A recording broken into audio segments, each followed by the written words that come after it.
My name is Isabella Marchetti, and the day my brother Marcus handed me a check for $3,000 and said, "Here's your share of Nonna's worthless dirt patch," he had no idea he had just given away distribution contracts worth $47 million. What he also didn't know was that I had been secretly apprenticing under our grandmother for 15 years, learning every detail of the wine business he dismissed as playing in the garden.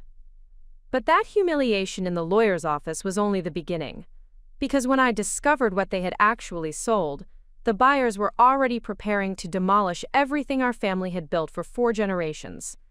Before we jump back in, tell us where you're tuning in from, and if this story touches you, make sure you're subscribed, because tomorrow I've saved something extra special for you.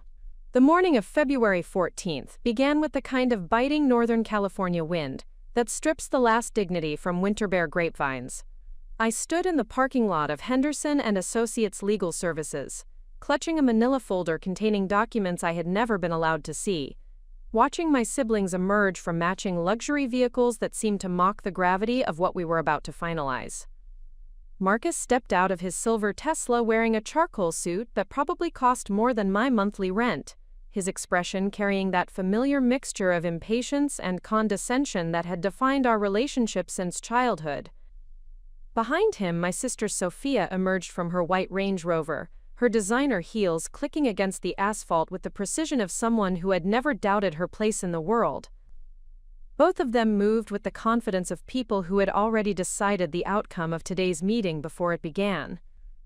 I had driven my 8-year-old Honda Civic from my studio apartment in Sacramento, where I worked as a freelance agricultural consultant, barely earning enough to cover basic expenses while they built successful careers in technology and finance. The contrast between our circumstances had become a source of constant tension in our family, particularly after our grandmother's death 6 months earlier had left us to navigate the complex legacy of Bella Vista Vineyard. The vineyard had been in our family since 1924, when our great-grandfather Giuseppe Marchetti had purchased 47 acres of prime Sonoma County land, with money saved from working in the copper mines of Arizona. Through 4 generations, the property had been passed down through a complicated system of family agreements and informal understandings that had somehow managed to keep the land intact, despite numerous opportunities for profitable subdivision. Our grandmother, Elena Marchetti, had been the vineyard's guardian for the past 35 years, ever since our grandfather's death had left her as the sole caretaker of both the property and its traditions. She had spent decades nurturing the vines with an almost mystical understanding of soil conditions, weather patterns, and the subtle art of grape cultivation that seemed to transcend mere agricultural knowledge. I had been the only grandchild to show genuine interest in the vineyard's operations, spending countless summers and weekends learning from Nonna Elena, while Marcus and Sophia pursued more conventional paths toward professional success. They viewed my attachment to the vineyard as a romantic but impractical obsession that would eventually give way to more realistic career ambitions. What they had never understood was that my time at Bella Vista had not been casual hobby farming but rather intensive apprenticeship in a business they had never bothered to comprehend. While they saw rows of grapevines and aging equipment, I had learned to recognize the subtle indicators of soil health, vine productivity, and harvest timing that determined the difference between mediocre wine and exceptional vintages. The legal meeting had been scheduled to finalize the sale of Bella Vista Vineyard to Consolidated Agricultural Holdings, a development company that specialized in converting agricultural properties into residential subdivisions. Marcus and Sophia had negotiated the sale without consulting me, using power of attorney documents that Nonna Elena had signed during her final illness, when her judgment had been compromised by pain medication and the confusion that often accompanied her chemotherapy treatments. The sale price of $4.2 million had seemed reasonable to my siblings, who viewed it as a substantial windfall that would provide each of us with enough money to pay off debts and make significant improvements to our respective financial situations. They had presented the transaction as a practical necessity, arguing that maintaining the vineyard was financially unsustainable, and that liquidating the asset was the most responsible approach to managing our grandmother's estate. However, I had spent months reviewing financial records and property documents that revealed a far more complex situation than my siblings understood.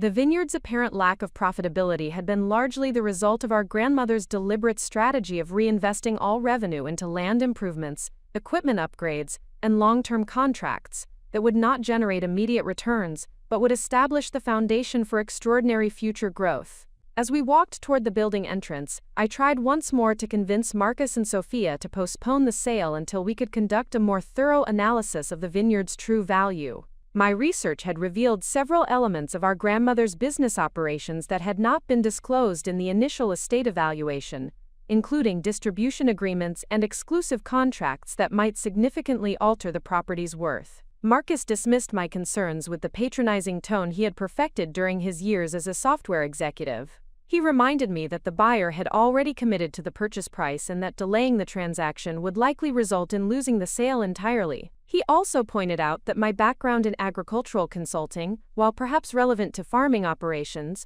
did not qualify me to evaluate complex real estate transactions or business valuations. Sophia supported Marcus's position while maintaining the diplomatic facade she had developed during her career in investment banking. She acknowledged my emotional attachment to the vineyard but emphasized the importance of making financial decisions based on objective analysis rather than sentimental considerations. She assured me that the proceeds from the sale would provide all of us with opportunities to pursue our individual goals without the burden of maintaining an unprofitable agricultural operation. The morning fog was beginning to lift as we entered the law office, revealing glimpses of the rolling hills that surrounded the small town of Healdsburg. The landscape reminded me of countless mornings I had spent walking through the vineyard with Nonna Elena, learning to read the subtle signs that indicated when grapes were approaching perfect ripeness, or when weather conditions might require protective measures to preserve the crop. Those memories felt particularly painful as we prepared to sign documents that would transfer ownership of Bella Vista Vineyard to strangers who viewed it merely as developable land, rather than a living legacy that had been carefully cultivated across 4 generations of family stewardship. The reception area of Henderson & Associates featured the kind of understated elegance that suggested both competence and discretion. Leather furniture, mahogany paneling, and carefully selected artwork created an atmosphere of professional authority that seemed designed to make clients feel confident about entrusting important decisions to the firm's expertise. Margaret Henderson, the estate attorney who had been handling our grandmother's affairs for the past decade, greeted us with the measured warmth of someone who understood that family business meetings often involved complex emotional dynamics that could complicate even straightforward legal procedures. Her silver hair and composed demeanor projected the kind of seasoned wisdom that came from years of helping families navigate difficult transitions. As we settled into the conference room, I noticed that Marcus and Sophia positioned themselves on one side of the table while I sat alone on the other side, a physical arrangement that seemed to symbolize the fundamental disagreement about how to handle our grandmother's legacy. The buyer's representatives had not yet arrived, providing a brief opportunity for final family discussion before the transaction became irreversible. I made one last attempt to present my concerns about the sale, explaining that my research had revealed several aspects of the vineyard's operations that had not been fully evaluated during the initial appraisal process. I mentioned distribution contracts, exclusive supplier agreements, and long-term commitments that might have substantial value beyond the basic real estate assessment. Marcus interrupted my presentation with visible frustration, pointing out that we had been discussing these issues for months without reaching any resolution. He emphasized that the buyer was expecting to complete the transaction today, and that further delays would jeopardize our ability to secure the agreed-upon purchase price. The tension in the room was palpable when the buyer's representatives arrived precisely at the scheduled time. James Morrison, the acquisitions director for Consolidated Agricultural Holdings, was accompanied by 2 associates who immediately began arranging contracts and supporting documents across the conference table. Morrison's confident demeanor and expensive clothing suggested someone accustomed to completing significant transactions with minimal complications. Margaret Henderson began reviewing the sale documents methodically, explaining each section and ensuring that all parties understood their respective obligations and rights under the agreement. The process felt surreal, as though we were participating in some elaborate ceremony that would transform decades of family history into a simple financial transaction. When Henderson reached the portion of the contract that specified the 3-way division of proceeds, Morrison produced 3 separate checks that had been prepared in advance. Marcus and Sophia each received checks for approximately $1.4 million, representing their shares of the net proceeds after legal fees and closing costs had been deducted. My check was noticeably smaller, totaling exactly $3,000. Morrison explained that this amount represented my proportional share, after accounting for various estate debts and obligations that had reduced the distributable proceeds. The calculation had been based on the assumption that I had contributed nothing of value to the Vineyard's operations, and therefore deserved only a minimal share of the liquidation proceeds. The mathematical precision of the insult was devastating. $3,000 represented less than 0.1% of the total sale price, a sum so small that it felt more like a deliberate humiliation than a genuine attempt to provide fair compensation. The amount was barely sufficient to cover a few months of basic living expenses, certainly not enough to provide any meaningful financial security or opportunity for future investment. Marcus handed me the check with an expression that combined pity and dismissal. His comment about, quote, "your share of Nonna's worthless dirt patch," was delivered with the casual cruelty of someone who genuinely believed he was being generous by including me in the distribution at all. The words struck me with physical force, not because they were unexpected, but because they crystallized years of accumulated dismissal and marginalization into a single moment of absolute clarity. Preparing and narrating this story took us a lot of time, so if you are enjoying it, subscribe to our channel. It means a lot to us. Now back to the story. As I stared at the check, I realized that this was not simply a financial transaction but rather a definitive statement about my place within the family hierarchy. Marcus and Sophia viewed me as someone whose contributions had been so insignificant that I deserved only token recognition, someone whose emotional attachment to the Vineyard was quaint but ultimately irrelevant to serious business decisions. The meeting concluded with handshakes and expressions of mutual satisfaction from the buyer and my siblings. Morrison mentioned that Consolidated Agricultural Holdings planned to begin preliminary site preparation within 60 days. With full development beginning after the completion of environmental assessments and permitting processes. The timeline suggested that the Vineyard's transformation from agricultural land to residential subdivision would proceed rapidly once ownership had been transferred. Walking back to the parking lot, I felt as though I was experiencing some form of emotional dissociation, as if I were observing these events from outside my own body. The check in my hand felt weightless, almost imaginary. A piece of paper that represented the complete dissolution of everything I had believed about family loyalty and shared values. Marcus and Sophia were already discussing their plans for investing their proceeds, comparing strategies for tax optimization and portfolio diversification, with the casual expertise of people who had always expected financial success. They seemed genuinely pleased with the outcome of the sale, viewing it as a successful resolution to a complicated family situation that had been resolved through practical decision-making rather than emotional attachment.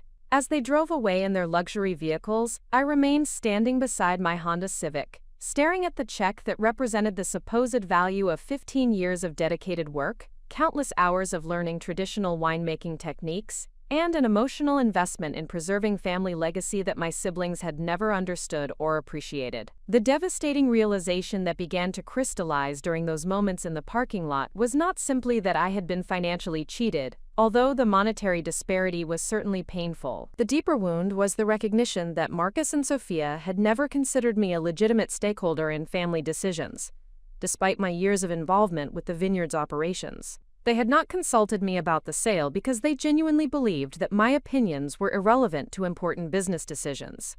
They had not investigated the full scope of the Vineyard's assets because they assumed that anything I might know about the operations would be too insignificant to affect the property's value. They had excluded me from meaningful participation in estate planning because they viewed me as someone whose role was to accept decisions made by more qualified family members. Standing alone in that parking lot, holding a $3,000 check that represented the complete dismissal of my life's work, I experienced the kind of crystallizing moment that forces people to choose between accepting diminished expectations or fighting for recognition of their true worth. The humiliation was so complete and so carefully calculated that it eliminated any possibility of compromise or gradual resolution. For the first time in my adult life, I understood with absolute clarity that my siblings viewed me not as family member deserving respect and consideration, but as someone whose presence was tolerated rather than valued. The realization was devastating but also liberating, because it freed me from the obligation to seek their approval or acceptance of decisions I made about my own future. As I drove home through the rolling hills of Sonoma County, passing vineyards that reminded me of everything I was losing, I began to understand that this moment of complete humiliation might also represent the beginning of something entirely different. The $3,000 in my pocket was an insult, but it was also evidence of the profound miscalculation my siblings had made about the value of knowledge they had never bothered to acquire. What Marcus and Sophia had sold for $4.2 million was not simply 47 acres of agricultural land, but rather a complex business operation with distribution networks, exclusive contracts, and revenue streams that they had never investigated or understood. Their assumption that I knew nothing of value about the vineyard's operations was about to be tested in ways that would determine whether their dismissal of my expertise had been justified, or whether they had made the most expensive mistake of their lives. The war was about to begin, and I was finally ready to stop seeking their approval and start proving my worth through actions that would either establish my independence or destroy any remaining possibility of family reconciliation. Everything our grandmother had built was at stake, and I was the only person who truly understood what we were fighting to preserve. The drive back to my Sacramento apartment took 3 hours through winding country roads that felt like a funeral procession for everything I had lost. The $3,000 check sat on my passenger seat like evidence of a crime, its presence serving as constant reminder of the calculated dismissal I had just experienced. The February afternoon light filtered through bare oak trees, casting shadows that seemed to mirror the emptiness spreading through my chest. My studio apartment occupied the second floor of a converted Victorian house in the Midtown district, where graduate students and struggling professionals clustered in spaces that optimized affordability over comfort. The building's landlord, Mrs. Chen, had been patient with my occasionally late rent payments, understanding that agricultural consulting work provided irregular income that fluctuated with seasonal demands and client availability. Climbing the narrow stairs to my apartment, I felt the weight of defeat settling into my bones like winter cold. The hallways smelled of cooking spices and laundry detergent, domestic scents that normally provided comfort but now seemed to emphasize how far I had fallen from the expansive possibilities that had once seemed within reach. Inside my apartment, the contrast between my current circumstances and my siblings' luxury became painfully apparent. My furniture consisted primarily of pieces rescued from garage sales and estate auctions, functional items that served their purpose without contributing to any coherent design aesthetic. The space reflected the lifestyle of someone who had been perpetually saving money for future investments, rather than spending on immediate comfort. However, what the apartment lacked in material elegance, it compensated for in intellectual resources. Every available wall surface held floor-to-ceiling bookshelves containing agricultural texts, wine industry publications, business management guides, and legal reference materials that I had accumulated during years of self-directed education. These books represented my real wealth, the knowledge base that had qualified me to work as consultant, despite lacking formal credentials from prestigious universities. The central feature of my living space was a large work table, covered with file folders, research documents, and detailed maps of California wine regions that I used for client projects. This table had served as command center for dozens of agricultural consulting assignments, where I had developed solutions for pest management problems, irrigation system failures, and crop optimization challenges that had saved clients hundreds of thousands of dollars in potential losses. My expertise had been developed through combination of theoretical study and practical experience that began during childhood visits to Bella Vista Vineyard. While other children played video games or watched television during family gatherings, I had followed my grandmother through the vineyard rows, learning to identify the subtle signs that indicated plant health, soil conditions, and optimal harvest timing. Nonna Elena had possessed intuitive understanding of viticulture that transcended formal education, drawing upon knowledge that had been passed down through generations of Italian winemakers who had learned their craft through centuries of trial and refinement. She had taught me to read the landscape like a complex text, recognizing patterns and relationships that were invisible to casual observers. Under her guidance, I had learned to assess soil composition by examining root development patterns, predict weather impacts by observing bird behavior and atmospheric pressure changes, and determine grape ripeness through combination of sugar content testing and sensory evaluation that required years of experience to master.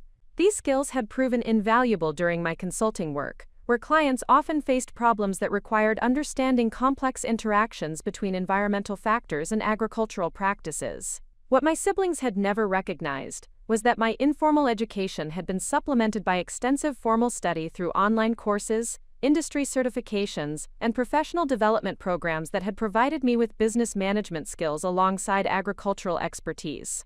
I had earned certificates in supply chain management, contract negotiation, financial analysis, and international trade regulations, all while maintaining the facade of someone who was simply playing in grandmother's garden. The motivation for this intensive self-education had been my recognition that preserving Bella Vista Vineyard would require more than traditional farming knowledge. The modern wine industry demanded sophisticated understanding of distribution networks, marketing strategies, regulatory compliance, and financial management that would enable small family operations to compete with corporate agricultural enterprises. As I sat at my work table reviewing the day's devastating events, I began to understand that my siblings' dismissal of my expertise represented more than simple family dynamics. They had made their decision based on fundamental misunderstanding of both the vineyard's true value and my qualifications to evaluate that value. Their assumption that agricultural operations were inherently unprofitable reflected ignorance about modern wine industry economics that had created opportunities for extraordinary returns when properly managed. The realization that began to crystallize as I reviewed my grandmother's business records was that Marcus and Sophia had sold the vineyard without conducting due diligence investigation that would have revealed assets and contracts they had never discovered. Their focus on immediate liquidation had prevented them from recognizing revenue streams and business relationships that could have generated far more income than the $4.2 million sale price they had accepted. My grandmother's filing system had always seemed chaotic to casual observers, with important documents scattered across multiple locations and filing categories that reflected her intuitive organizational methods rather than conventional business practices. However, during the months following her death, I had spent countless hours cataloging and analyzing these records, gradually uncovering the sophisticated business operation she had developed over decades of careful planning and strategic investment. The first major discovery had been a series of distribution agreements with premium restaurants and wine retailers throughout Northern California that guaranteed minimum purchase volumes at prices significantly above wholesale market rates. These contracts had been negotiated during the early 2000s when Bella Vista wine was still relatively unknown, but they included escalation clauses that adjusted pricing based on market recognition and quality ratings that had improved dramatically over the past 2 decades. The financial impact of these distribution agreements was substantial. Conservative calculations suggested they generated approximately $800,000 in annual revenue that was guaranteed regardless of harvest variations or market fluctuations. The contracts also included exclusivity provisions that prevented restaurants from purchasing similar varietals from competing vineyards, effectively creating monopoly market position for specific wine categories. Even more significant were the international export contracts that my grandmother had established with distributors in Japan, South Korea, and several European markets where California wines commanded premium pricing due to perceived quality and authenticity.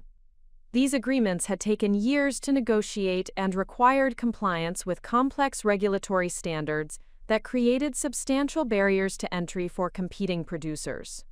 The international contracts were particularly valuable because they were denominated in foreign currencies, providing natural hedge against dollar fluctuations while generating revenue streams that were largely independent of domestic market conditions. The agreements also included provisions for expansion into additional markets as production capacity increased, creating scalable growth opportunities that could multiply revenue generation over time.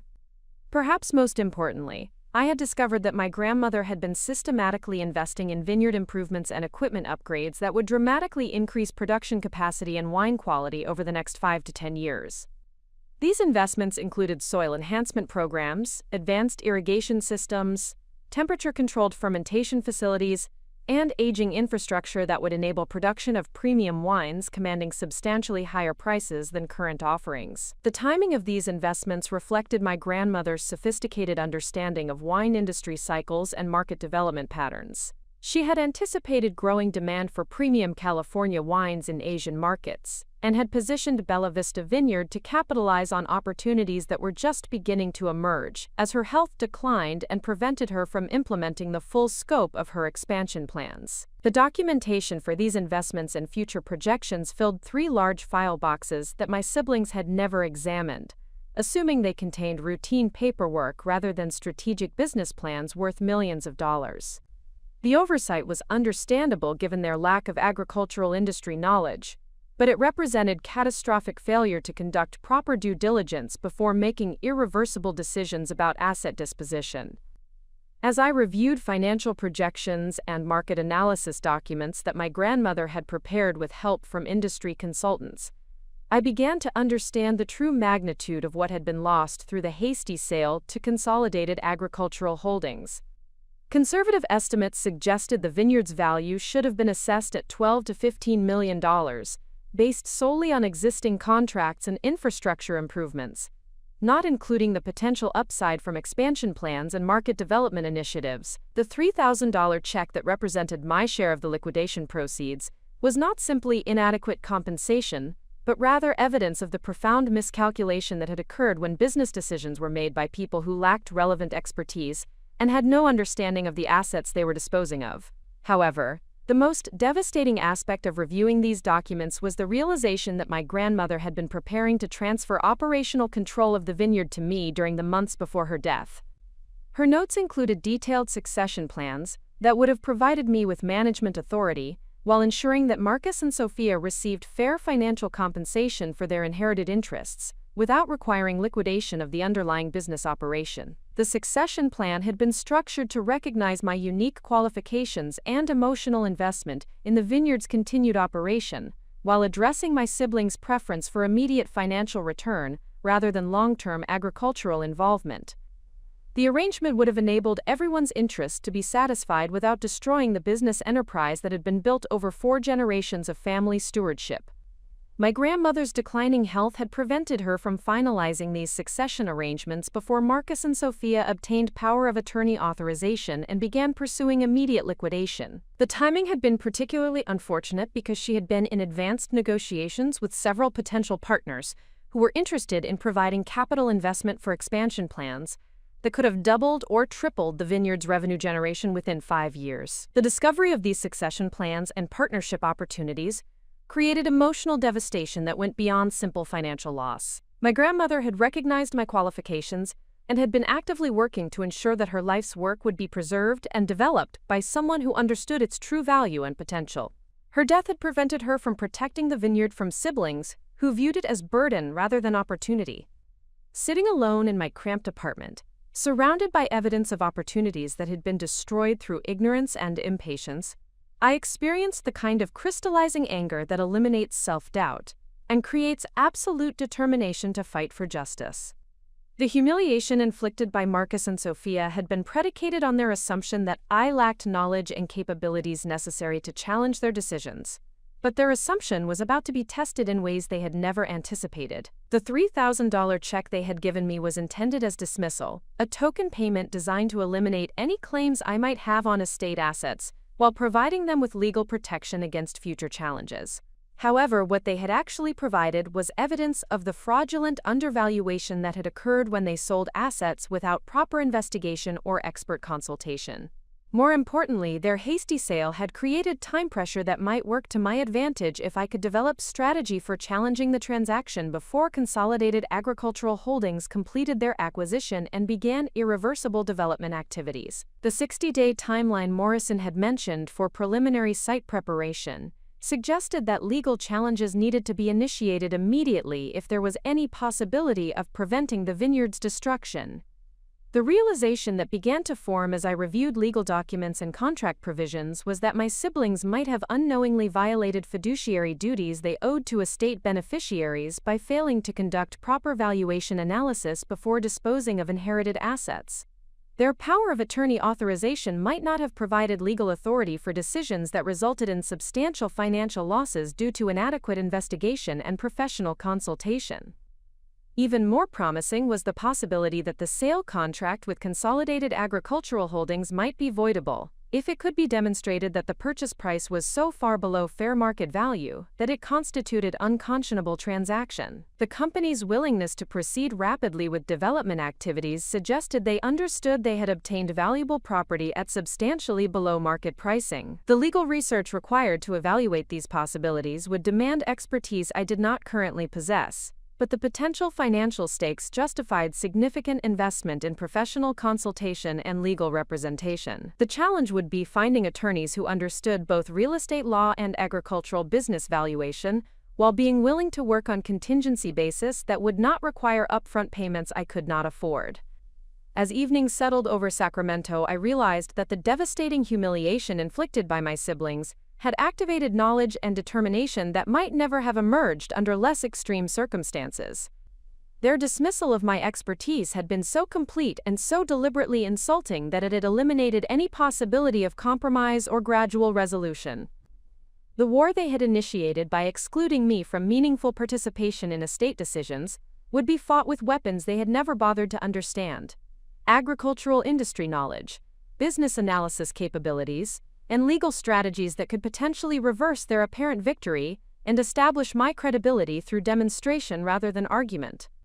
The $3,000 check would become my war chest, the initial capital for legal consultation and investigation activities that would either validate their assessment of my capabilities or prove that they had made the most expensive mistake of their lives. Everything our grandmother had built was at stake, and I finally understood that seeking their approval or acceptance was far less important than proving my worth through actions that would either restore family legacy or establish my complete independence from their judgment. For the first time since childhood, I felt the emergence of strength that came not from seeking external validation, but from absolute confidence in knowledge and capabilities that had been developed through years of dedicated study and practical experience. The battle ahead would test everything I had learned, and I was finally ready to discover whether my grandmother's faith in my potential had been justified, or whether my siblings' dismissal had been an accurate assessment of my limitations. The transformation from defeated victim to determined warrior began that night, powered by anger that had crystallized into focused determination to fight for everything that mattered. The following morning brought the kind of clarity that emerges after sleepless nights spent processing devastating revelations. I sat at my work table surrounded by 3 years of financial records that painted a picture far more complex and troubling than simple family betrayal. What I had initially perceived as my siblings' ignorance about the vineyard's value was actually part of a systematic pattern of decisions that had been influenced by parties whose interests went far beyond real estate development.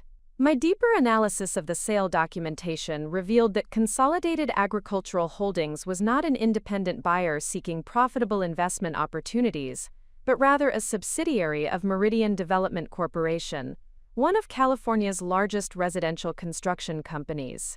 Meridian had been systematically acquiring premium agricultural properties throughout Sonoma County as part of a comprehensive strategy to control land development in the region's most desirable locations. The implications of this discovery were staggering.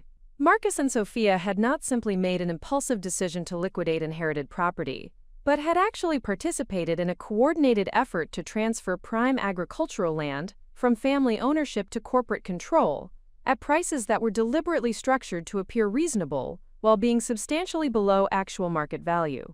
The methodology employed by Meridian Development Corporation was sophisticated and systematic.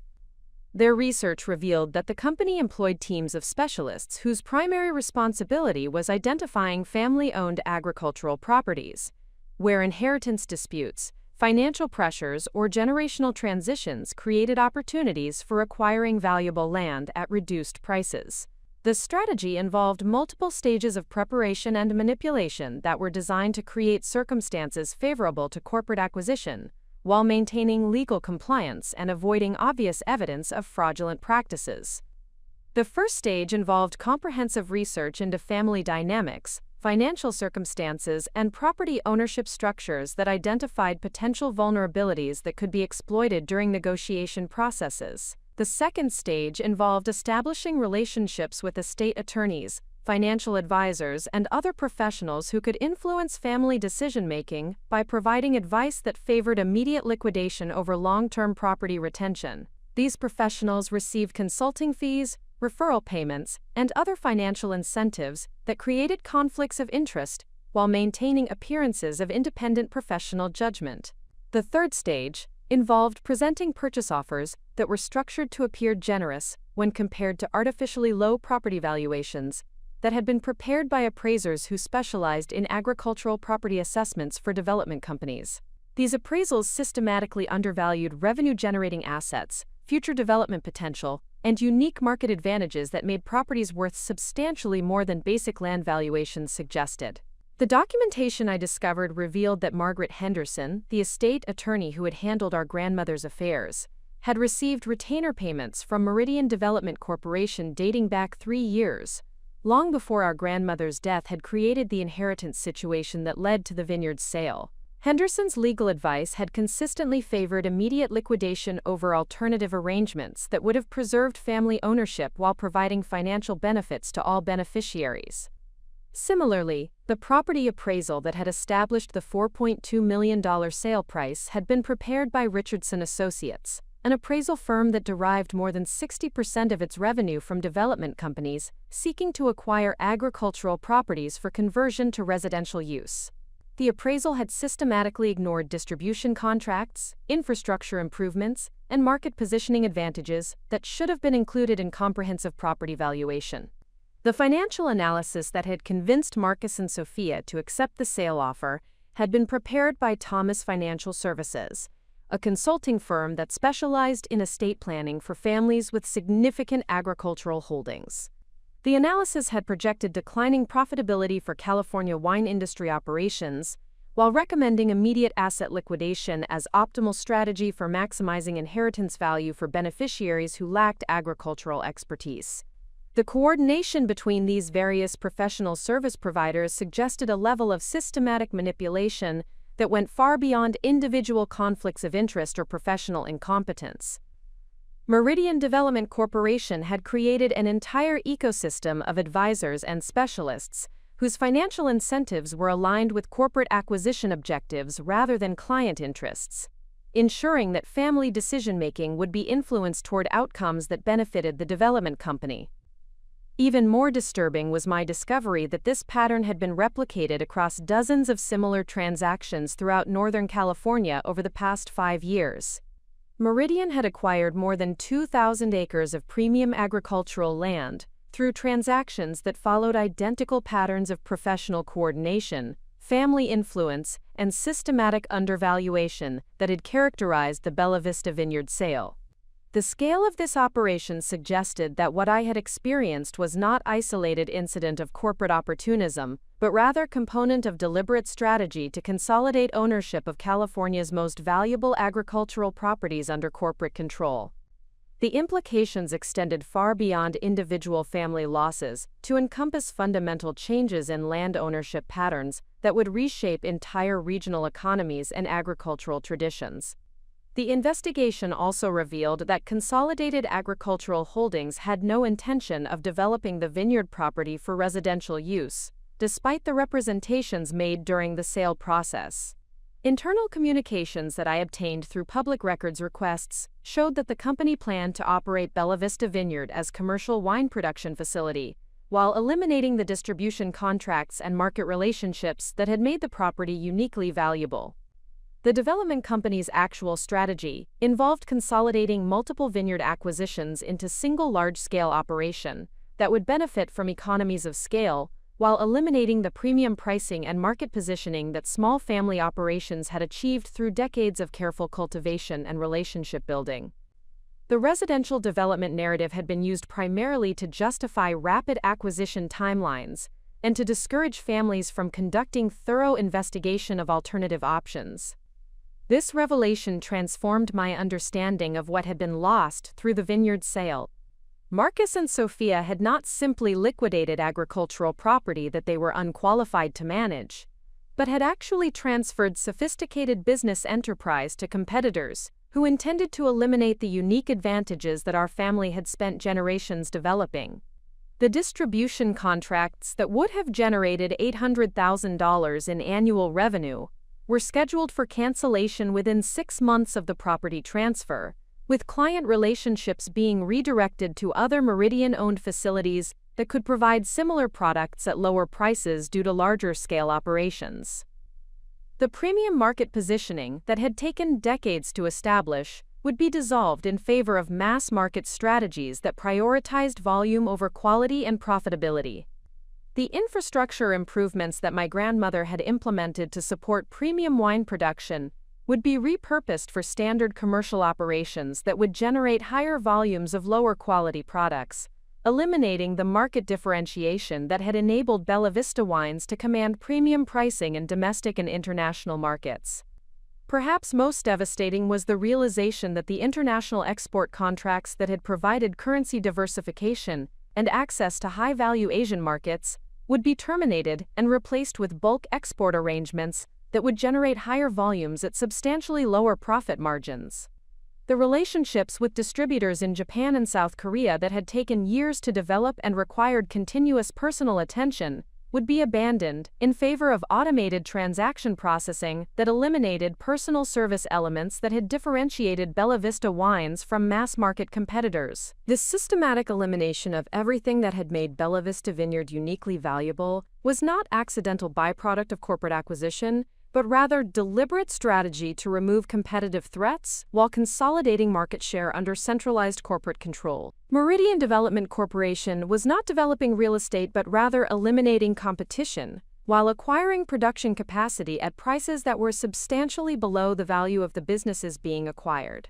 As I processed the full scope of what had been orchestrated through my family's inheritance situation, I began to understand that challenging the vineyard's sale would require confronting institutional systems that had been specifically designed to prevent exactly the kind of legal and financial resistance I was contemplating.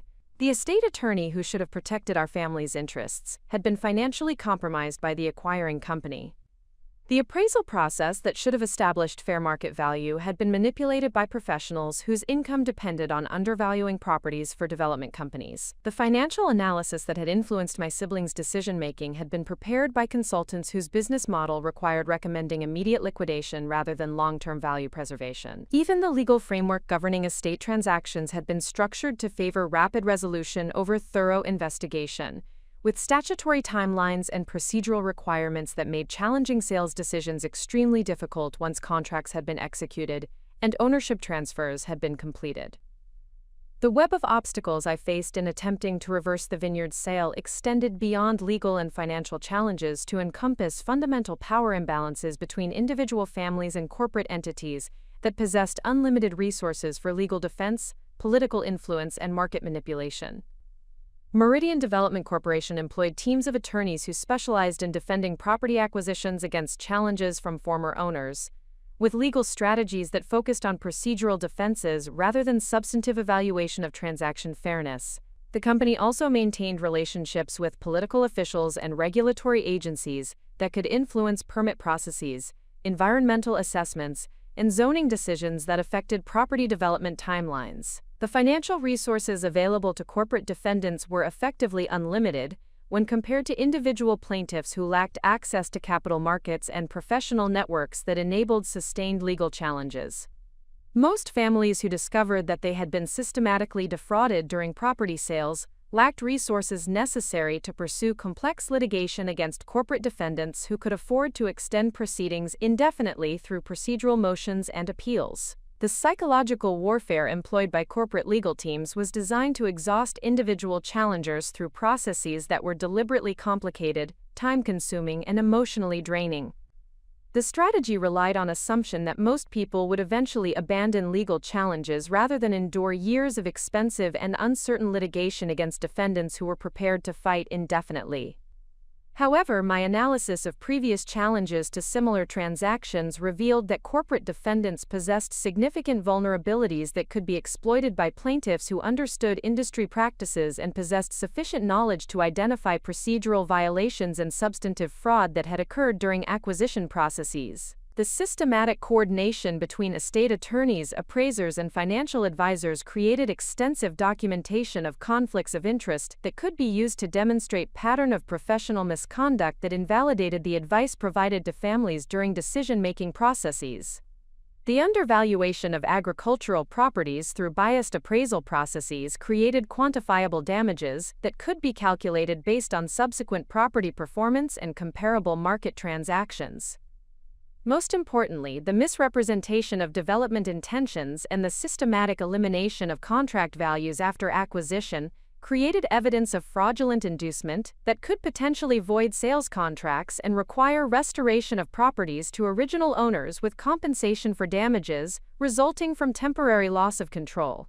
The challenge would be assembling legal representation and financial resources necessary to pursue comprehensive litigation against defendants who possess substantial advantages in experience, resources, and political connections. The battle ahead would require strategies that overcame systematic disadvantages while exploiting specific vulnerabilities that corporate defendants might not anticipate from individual challengers.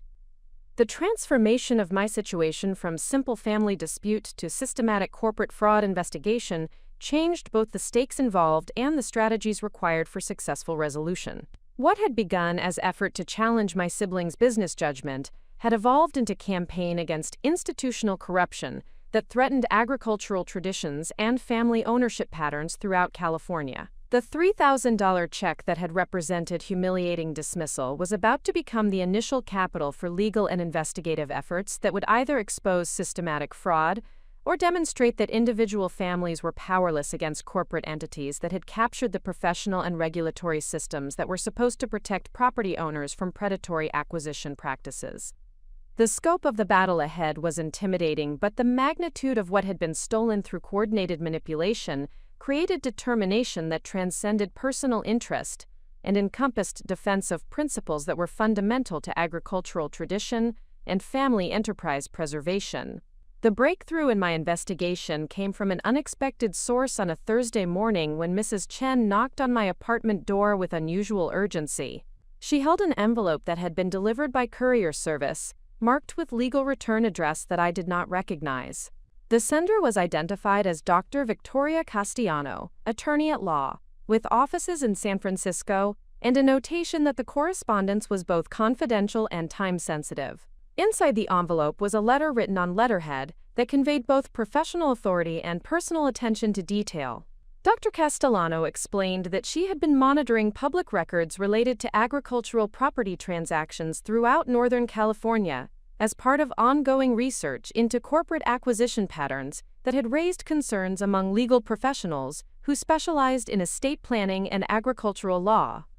The letter indicated that my grandmother's estate transaction had triggered several automated alerts within monitoring systems that Dr. Castellano used to identify potentially fraudulent property transfers. The combination of rapid sale timeline, below-market pricing, and involvement of professional service providers who had been associated with previous questionable transactions had generated sufficient red flags to warrant personal investigation.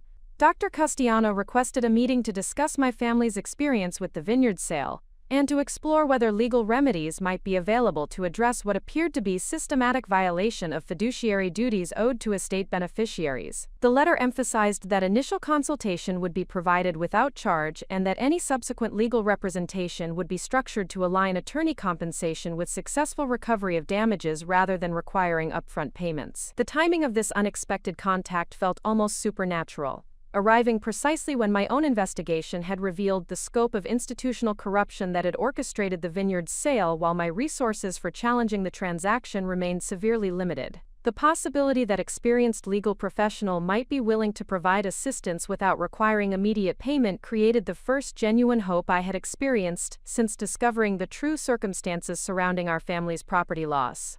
Dr. Castellano's offices occupied the 32nd floor of a downtown San Francisco building that commanded panoramic views of the Bay Area and projected the kind of professional credibility that would be essential for challenging corporate defendants with unlimited legal resources.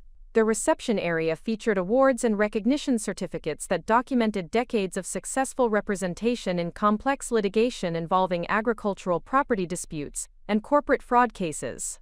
When I met Dr. Castellano in person, her presence immediately conveyed the combination of intellectual sophistication and practical determination that would be necessary for confronting the systematic obstacles I had discovered. She appeared to be in her early 60s, with silver hair and intelligent eyes that suggested someone who had spent years developing expertise in areas where most attorneys lacked sufficient specialization to provide effective representation. Her initial questions focused on my background and qualifications for evaluating the vineyard's operations and market value, probing to understand whether my assessment of the property's worth was based on genuine expertise or emotional attachment that might not withstand professional scrutiny. The examination was thorough but not condescending, reflecting genuine interest in determining whether my claims had sufficient merit to justify significant investment of time and resources. When I presented the financial analysis and contract documentation that I had compiled during my investigation, Dr. Castellano's reaction confirmed that my assessment of the systematic fraud had been accurate, and that the evidence I had gathered would be sufficient to support comprehensive legal challenge to the property sale. Her evaluation of the distribution contracts and international agreements was particularly encouraging, as she immediately recognized their significance and confirmed that their value had been systematically ignored during the estate appraisal process. However, Dr. Castellano also explained that challenging the vineyard sale would require confronting legal and procedural obstacles that were specifically designed to prevent exactly the kind of action I was contemplating. The estate settlement process had been structured to create tight timelines for challenging property dispositions, and corporate defendants would use every available procedural defense to delay substantive evaluation of transaction fairness until statutory deadlines had expired. The conversation revealed that Dr. Castellano had been investigating Meridian Development Corporation's acquisition practices for more than 2 years, as part of broader research into systematic corporate fraud targeting family-owned agricultural properties throughout California.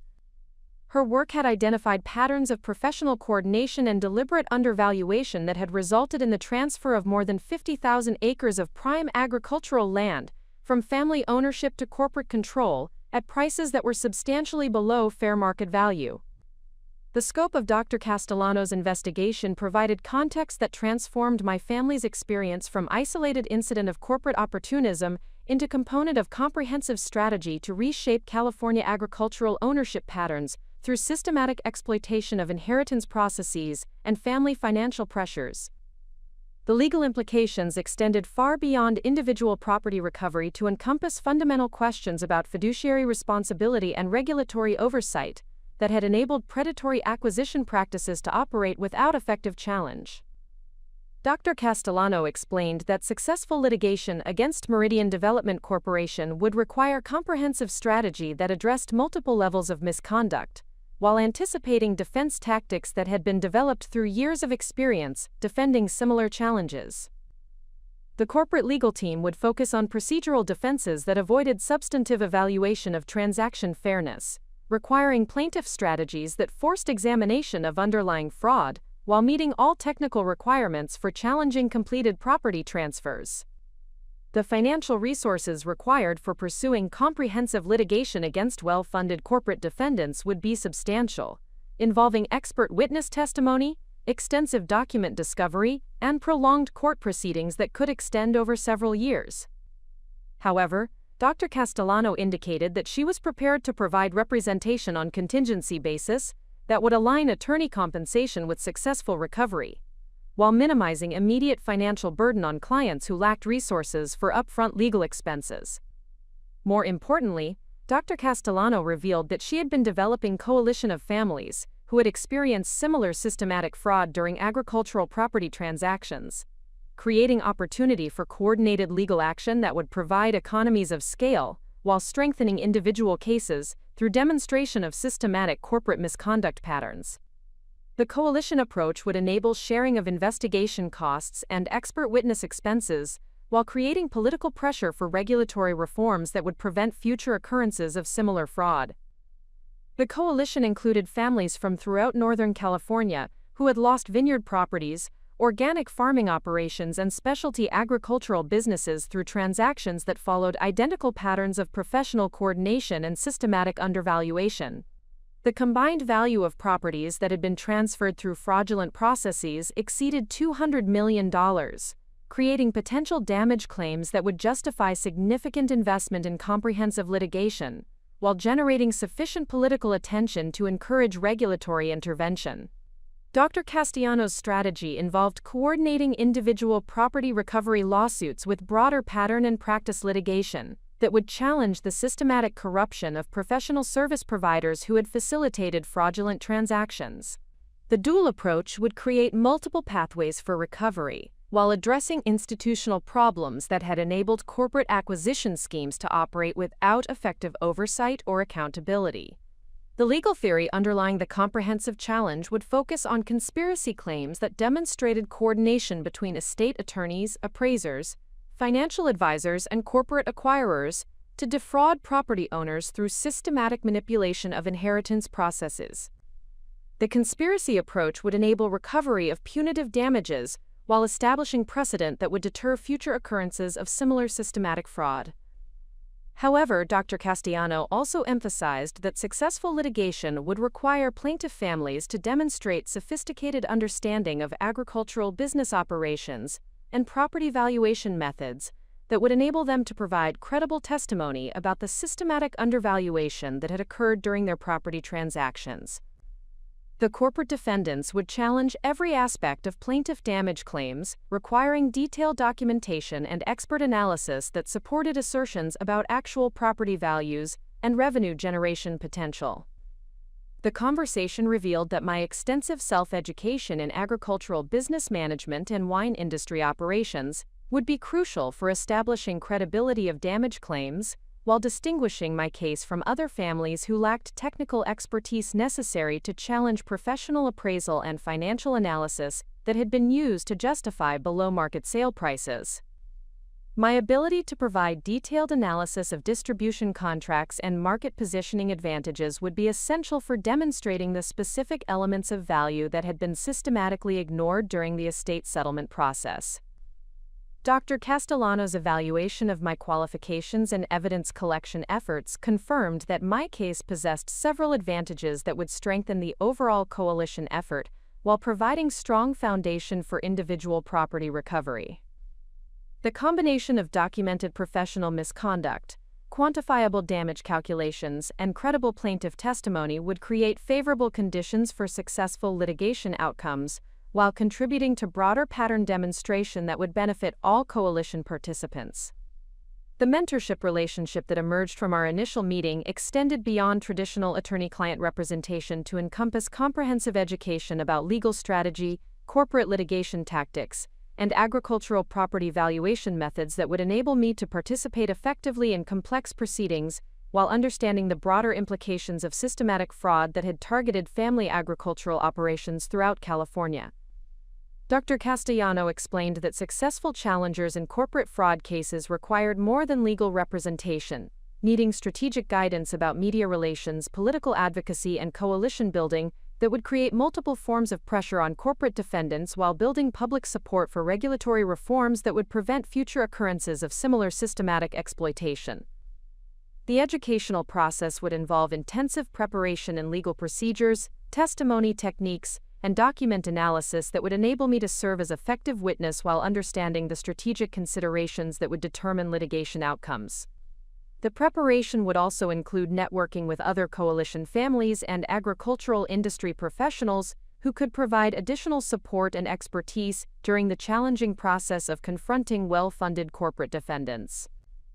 Perhaps most importantly, Dr. Castellano emphasized that successful litigation against systematic corporate fraud required plaintiffs who possessed not only legal claims but also personal determination to pursue justice despite intimidation tactics and procedural obstacles that were specifically designed to exhaust individual challengers and force abandonment of legitimate claims.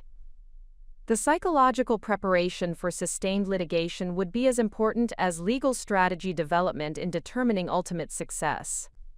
The transformation of my situation from isolated family dispute to coordinated legal challenge against systematic corporate fraud created opportunities that had not existed when I was contemplating individual action against my siblings and their corporate allies.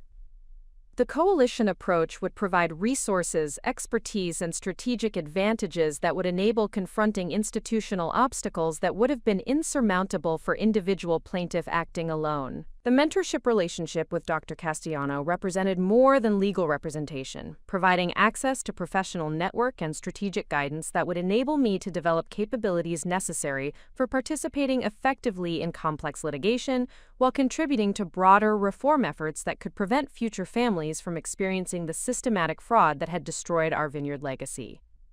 The unexpected arrival of experienced legal guidance at precisely the moment when my investigation had revealed the full scope of institutional corruption felt like confirmation that the battle ahead was not only winnable, but also necessary for protecting agricultural traditions and family enterprise preservation that extended far beyond my personal circumstances. The $3,000 check that had represented humiliating dismissal was about to become the initial evidence in comprehensive legal challenge that would either expose systematic fraud or demonstrate that corporate entities had successfully captured professional and regulatory systems that were supposed to protect property owners from predatory acquisition practices. The stakes had expanded beyond personal recovery to encompass fundamental questions about agricultural preservation and institutional accountability that would determine the future of family farming throughout California. The coalition headquarters occupied a converted warehouse in Oakland that Dr. Castellano had transformed into a sophisticated legal operations center designed specifically for coordinating complex litigation against corporate agricultural fraud. The facility contained research libraries, document processing systems, and secure communication networks that enabled comprehensive case development while maintaining confidentiality protocols necessary for challenging defendants who possessed extensive resources for intelligence gathering and litigation defense. During my first visit to the coalition headquarters, I encountered 17 other families who had experienced systematic fraud during agricultural property transactions that followed patterns identical to the Bella Vista Vineyard sale. The diversity of backgrounds and circumstances represented in the group demonstrated that corporate acquisition schemes had targeted properties ranging from small organic farms to major commercial operations, suggesting that the systematic fraud extended across all segments of California's agricultural economy. The introductory presentations revealed that each family had experienced similar patterns of professional coordination, systematic undervaluation, and rapid transaction timelines that had prevented thorough investigation of property values and alternative disposition options. However, the specific methods employed had been customized to exploit individual family vulnerabilities, inheritance circumstances, and financial pressures that created optimal conditions for corporate acquisition at below-market prices. Dr. Castellano's strategic approach required each coalition family to develop comprehensive understanding of legal procedures, evidence analysis techniques, and testimony preparation methods that would enable effective participation in complex litigation while maintaining unified messaging and coordinated tactical implementation. The educational process was intensive and demanding, requiring substantial time investment and intellectual commitment that would prepare participants for confronting sophisticated corporate defense strategies. The foundation building process began with detailed analysis of each family's transaction documents, property records, and financial circumstances that would enable development of individual damage calculations while identifying common patterns of misconduct that supported broader conspiracy claims.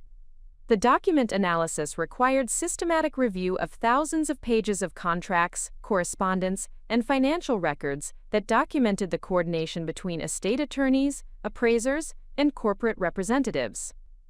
My role within the coalition effort was enhanced by the agricultural expertise and business analysis capabilities that I had developed through years of self-directed education and practical consulting experience. Dr. Castellano recognized that my technical knowledge would be crucial for challenging professional appraisal methods and financial projections that had been used to justify systematic undervaluation of agricultural properties throughout the coalition cases. The strategic planning process revealed that successful litigation would require coordinated implementation across multiple jurisdictions and court systems, with individual property recovery lawsuits proceeding simultaneously with broader pattern and practice litigation that challenged the systematic corruption of professional service providers. The complexity of coordinating these parallel proceedings demanded sophisticated case management systems and communication protocols that ensured consistent strategic implementation while maintaining flexibility for tactical adjustments based on emerging developments. The coalition's investigation capabilities were dramatically enhanced through partnerships with investigative journalists, academic researchers, and regulatory specialists who had been monitoring corporate agricultural acquisition patterns as part of broader studies into changing ownership structures within California's agricultural economy. These partnerships provided access to research resources and analytical expertise that would have been prohibitively expensive for individual families, while creating opportunities for media coverage and political attention that would generate additional pressure on corporate defendants. The financial structure supporting the coalition effort was based on contingency fee arrangements that aligned attorney compensation with successful recovery outcomes, while incorporating investment from specialized litigation funding sources that provided capital for expert witness fees, document discovery costs, and extended court proceedings. The funding arrangements enabled comprehensive case development without requiring upfront payments from families who had already suffered significant financial losses through fraudulent property transactions. However, the most crucial aspect of foundation building involved developing psychological preparation and emotional resilience necessary for sustaining motivation during prolonged litigation against defendants who would employ every available tactic to exhaust plaintiff determination and force abandonment of legitimate claims. Dr. Castellano emphasized that corporate defense strategies were specifically designed to exploit emotional vulnerabilities and financial pressures that typically caused individual challengers to abandon legal action before achieving substantive resolution. The preparation process included intensive training in stress management techniques, media relations protocols, and family support systems that would enable coalition participants to maintain focus and determination throughout litigation proceedings that could extend over several years. The psychological preparation also involved developing realistic expectations about litigation timelines and procedural complexities that would prevent discouragement when initial court proceedings did not produce immediate favorable outcomes. My personal preparation extended beyond general coalition training to encompass specialized development in agricultural business valuation methods, wine industry market analysis, and international trade regulations that would enable me to provide expert testimony about the specific elements of value that had been systematically ignored during the Bella Vista Vineyard appraisal process. The specialized preparation required months of intensive study with industry experts and academic specialists who could provide credible foundation for challenging corporate defense witnesses.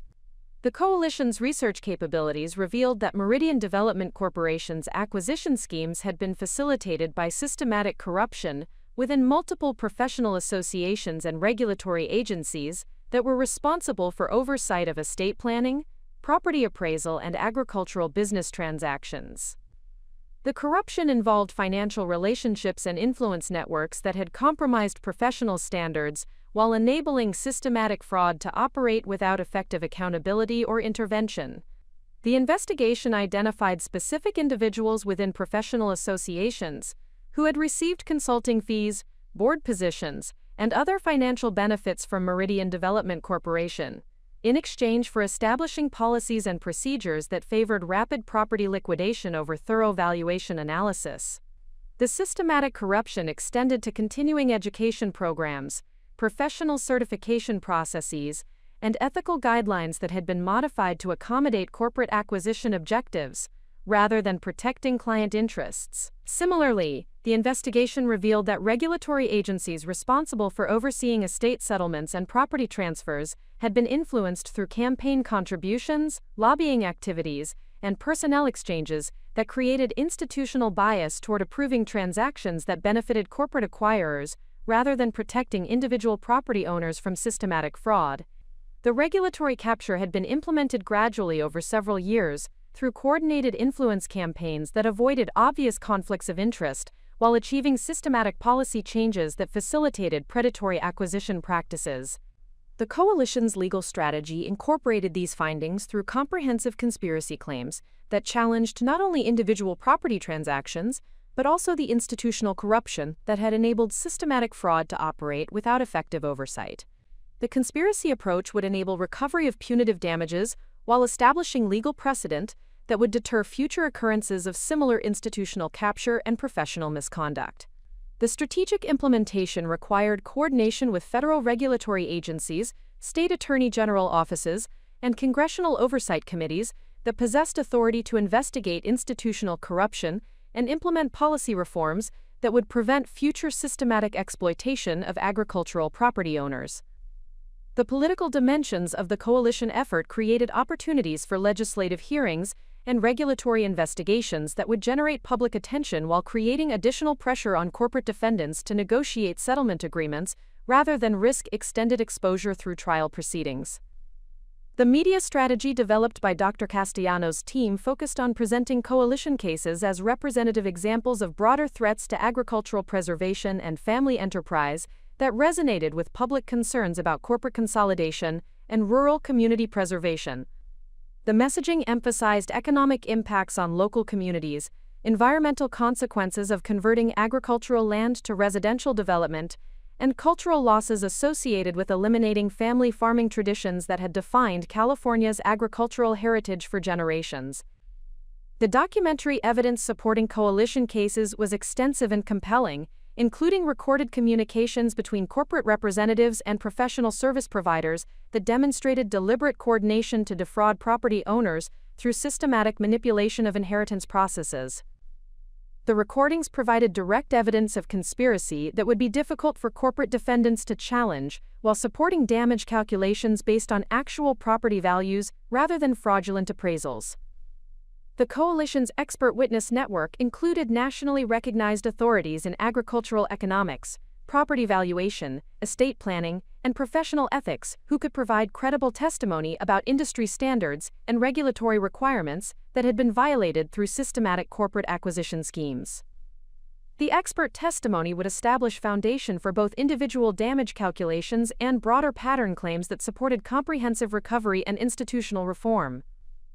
My development within the coalition effort transformed me from isolated individual challenger into key strategic participant, whose agricultural expertise and case-specific knowledge would be crucial for achieving successful litigation outcomes. The transformation required not only technical skill development but also leadership capabilities that would enable effective coordination with other coalition families, while maintaining focus on broader objectives that extended beyond individual property recovery. The strategic foundation that emerged from months of intensive preparation created comprehensive framework for challenging systematic corporate fraud, while building institutional reforms that would prevent future exploitation of agricultural property owners. The foundation incorporated legal strategies, financial resources, political relationships, and media capabilities that provided multiple pathways for achieving justice, while establishing precedent that would protect future generations of family farmers from predatory acquisition schemes. The coalition effort represented unprecedented coordination between individual families, legal professionals, investigative journalists, and political advocates who shared commitment to preserving agricultural traditions while challenging corporate consolidation that threatened rural communities and environmental sustainability. The scope of the coalition's mission extended far beyond individual property recovery to encompass fundamental questions about economic justice and institutional accountability that would determine the future direction of American agricultural policy. The $3,000 check that had initially represented humiliating dismissal had become evidence in comprehensive legal challenge that would either expose systematic institutional corruption or demonstrate that corporate entities had successfully captured professional and regulatory systems that were supposed to protect individual property owners from predatory acquisition practices. The stakes had expanded beyond personal recovery to encompass preservation of agricultural heritage and family enterprise traditions that defined California's cultural and economic identity. The first major breakthrough in our coalition's legal campaign emerged from an unexpected source during the third week of our intensive preparation period. Dr. Castellano received a confidential communication from a former Meridian Development Corporation employee whose conscience had been troubled by the systematic fraud she had witnessed during her tenure as Senior Acquisitions Coordinator for the company's Agricultural Property Division. Amanda Richardson had worked for Meridian for 4 years, before resigning in protest over practices that violated professional ethics and legal standards governing corporate real estate transactions. Her departure had been precipitated by direct instructions from company executives to falsify property valuation reports and coordinate with estate attorneys to pressure families into accepting below-market sale prices through deliberate misrepresentation of market conditions and development alternatives. Richardson's decision to become a whistleblower was motivated by recognition that her continued silence would enable ongoing exploitation of families who trusted professional advisors to protect their interests during vulnerable inheritance situations. Her documentation included internal corporate communications, training materials for acquisition staff, and detailed protocols for identifying and exploiting family vulnerabilities that could facilitate rapid property transfers at artificially reduced prices. The whistleblower evidence provided unprecedented insight into corporate strategies that had been developed through years of systematic refinement and implementation across multiple geographic markets. The documentation revealed that Meridian had invested substantial resources in developing psychological profiles and manipulation techniques specifically designed to overcome family resistance to property liquidation while maintaining appearances of legitimate business practices. The company's internal training materials included detailed instructions for estate attorneys and financial advisors who had been recruited to provide services that appeared independent while actually advancing corporate acquisition objectives. The training emphasized methods for creating artificial time pressure, presenting misleading market analysis, and discouraging families from seeking second opinions or conducting independent property valuations that might reveal systematic undervaluation. Richardson's evidence also documented the financial incentive structures that had been established to ensure professional service provider cooperation with corporate acquisition schemes. Estate attorneys received bonus payments for completing property transfers within specified timelines, while appraisers were provided with preferred vendor status and guaranteed minimum annual revenue, in exchange for producing valuations that supported predetermined sale prices. The systematic nature of professional corruption revealed through Richardson's documentation exceeded even Dr. Castellano's previous understanding of institutional capture within California's agricultural property market. The evidence demonstrated that Meridian had essentially created parallel professional service networks that provided appearance of independent advice while actually functioning as corporate acquisition facilitators whose primary loyalty was to company profits rather than client interests. The legal implications of Richardson's revelations transformed our coalition's strategic position, from challenging individual transaction irregularities to prosecuting comprehensive conspiracy that involved multiple levels of professional misconduct and systematic violation of fiduciary duties owed to property owners. The whistleblower evidence provided foundation for both criminal referrals and civil litigation that could result in substantial damage awards while establishing precedent that would prevent future systematic exploitation. Dr. Castellano's immediate response to Richardson's evidence involved coordinating with federal investigative agencies that possessed jurisdiction over interstate commercial fraud and professional licensing violations that had enabled Meridian's acquisition schemes to operate across multiple state boundaries. The federal involvement created opportunities for criminal prosecution and regulatory enforcement that would complement civil litigation while generating political pressure for comprehensive industry reforms. The coalition's first strategic implementation of Richardson's evidence focused on obtaining preliminary injunctions that would prevent Meridian Development Corporation from proceeding with development activities on recently acquired properties while litigation was pending. The injunction strategy was designed to preserve property values and prevent irreversible environmental damage that would eliminate possibilities for restoration to agricultural use if court proceedings ultimately favored coalition plaintiffs. My specific role in implementing the injunction strategy involved providing detailed technical analysis of agricultural infrastructure and environmental conditions that would be destroyed through residential development activities. The analysis required comprehensive documentation of soil quality, irrigation systems, grapevine maturity, and specialized equipment that represented irreplaceable investments in premium wine production capabilities. The preparation of expert testimony regarding Bella Vista Vineyard's unique agricultural characteristics required intensive collaboration with soil scientists, viticulture specialists, and agricultural economists, who could provide credible foundation for damage calculations based on replacement costs and revenue generation potential. The expert analysis confirmed that the vineyard's development would result in permanent destruction of agricultural assets worth substantially more than the $4.2 million sale price that had been accepted by my siblings. The court proceedings for obtaining preliminary injunctions provided our coalition's first opportunity to present evidence publicly, while testing judicial receptivity to arguments about systematic corporate fraud and professional misconduct. The proceedings also created media attention that generated public awareness about threats to agricultural preservation and family enterprise that resonated with environmental advocates and rural community supporters. The initial court hearings revealed that Meridian Development Corporation's legal team had been preparing for exactly this type of challenge through development of standardized defense strategies that emphasized procedural technicalities rather than substantive evaluation of transaction fairness. The corporate attorneys focused on statutory deadlines, standing requirements, and jurisdictional issues that were designed to prevent examination of underlying fraud while protecting client interests through procedural dismissal of plaintiff claims. However, Richardson's whistleblower evidence provided foundation for overcoming procedural defenses through demonstration of ongoing conspiracy that created continuing violations rather than completed transactions that might be protected by statutory limitations. The continuing conspiracy theory enabled courts to examine substantive fraud issues while maintaining jurisdiction over cases that might otherwise have been dismissed on procedural grounds. The preliminary injunction hearings also provided opportunity to present evidence about systematic professional misconduct that had compromised the integrity of estate settlement processes throughout California's agricultural regions. The evidence demonstrated that individual property transactions were components of broader institutional corruption that threatened fundamental principles of fiduciary responsibility and professional accountability. Judge Patricia Morrison, who presided over the consolidated preliminary injunction proceedings, expressed significant concern about evidence suggesting systematic corruption of professional associations and regulatory agencies that were responsible for protecting property owners from fraudulent acquisition schemes.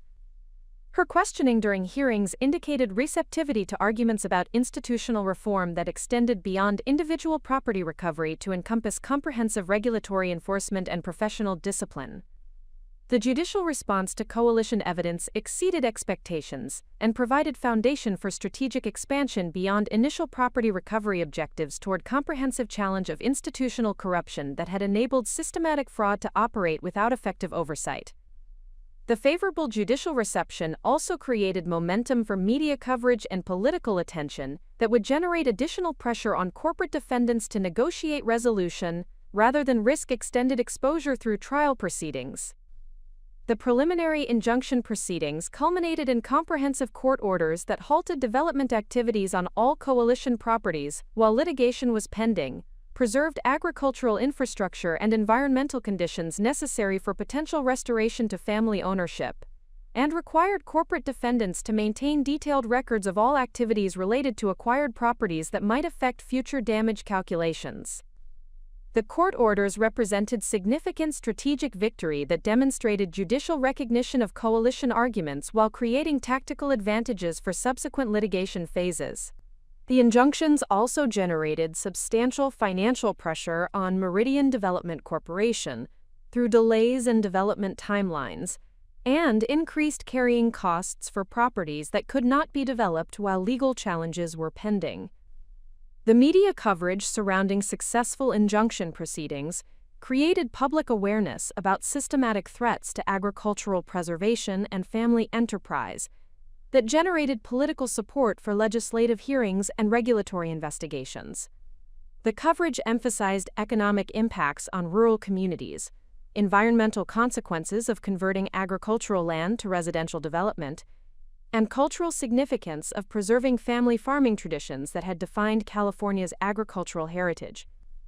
The coalition's initial strategic victory created momentum for expanded investigation and legal action that attracted additional families who had experienced similar systematic fraud during agricultural property transactions. The expanded coalition created opportunities for economies of scale in litigation expenses while strengthening pattern evidence that supported comprehensive conspiracy claims and institutional reform objectives. The success of preliminary injunction proceedings also attracted attention from national agricultural preservation organizations, environmental advocacy groups, and rural community development agencies that recognized coalition cases as representative examples of broader threats to agricultural sustainability and family enterprise preservation. The expanded support network created additional resources and expertise while generating political pressure for federal investigation and regulatory enforcement. Richardson's continued cooperation with coalition investigation efforts provided ongoing access to corporate documentation and personnel information that enabled expansion of conspiracy claims to include additional professional service providers and corporate entities that had participated in systematic fraud schemes.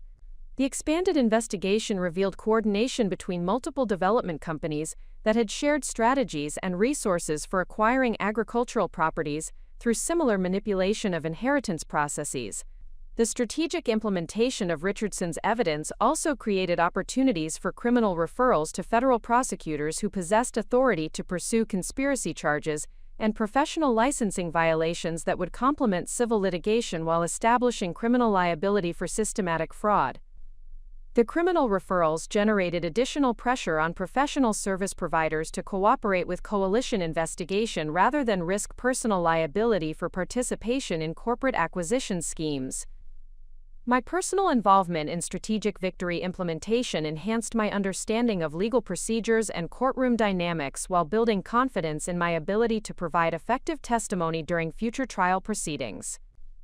The experience also demonstrated that agricultural expertise and technical knowledge could provide crucial advantages in challenging corporate defendants who lacked detailed understanding of agricultural operations and property valuation methods. The preliminary injunction victory established foundation for comprehensive litigation campaign that would challenge systematic corporate fraud while pursuing institutional reforms that would prevent future exploitation of agricultural property owners.